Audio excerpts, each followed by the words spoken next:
Welcome to the 5-Minute Design channel. In this video, we'll see how to create a clipping mask in Affinity 3, explore options similar to a transparency mask, and then take it a step further with black and white and gradient masks. We have here 4 vector shapes and an image, link in the description. To check out the clipping mask and transparency mask in Affinity, let's dive in. Select the vector layers and Ctrl+G to group them. Make sure the mask object is above the masked subject in the Layers panel. I will just click on the layer icon of this group and drag it onto the layer icon of the raster image. Here we have a mask similar to a clipping mask in Illustrator, or basically the same.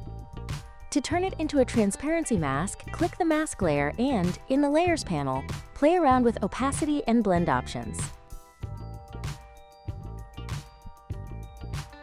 If you're here, you're probably in love with design. You admire beautiful packaging on store shelves, and you feel the urge to fix the ones that aren't done well. You notice how the typography on a poster is made even before you check the concert date. Then this channel is for you. If this sounds like you, subscribe, like, and leave a comment. It really helps the channel grow.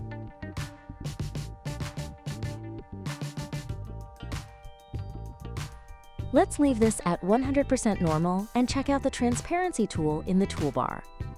With the mask layer selected and the transparency tool active, click and drag a line.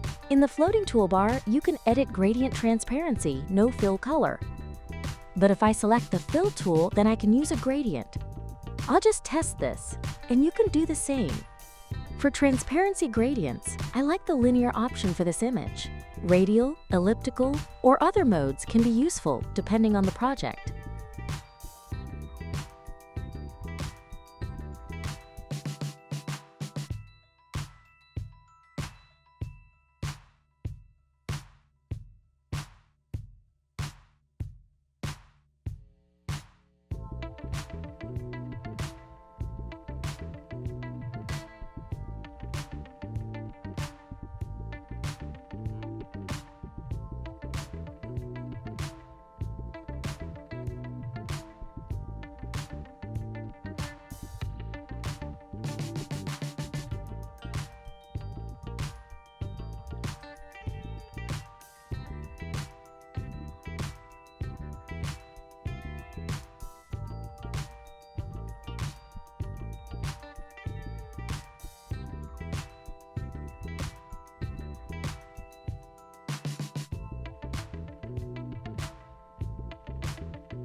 Then the fill tool.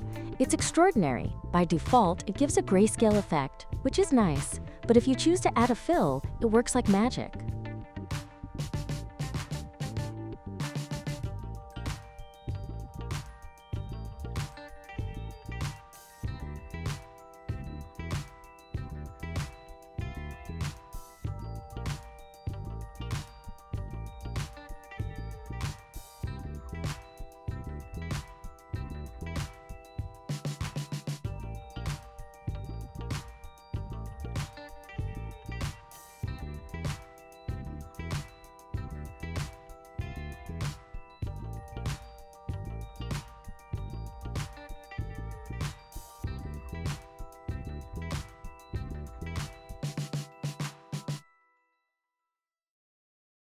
I strive to talk less, show fewer mistakes, and share more valuable tips. If you like this video, and if you enjoy exploring Affinity or Adobe software, stay with me. Subscribe, like, and comment.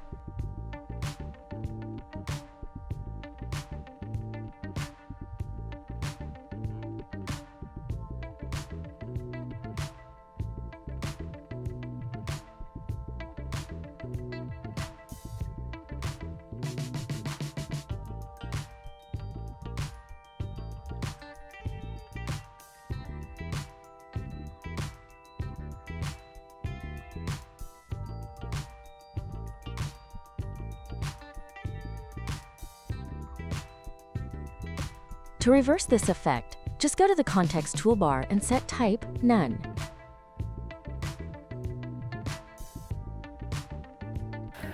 Thank you all!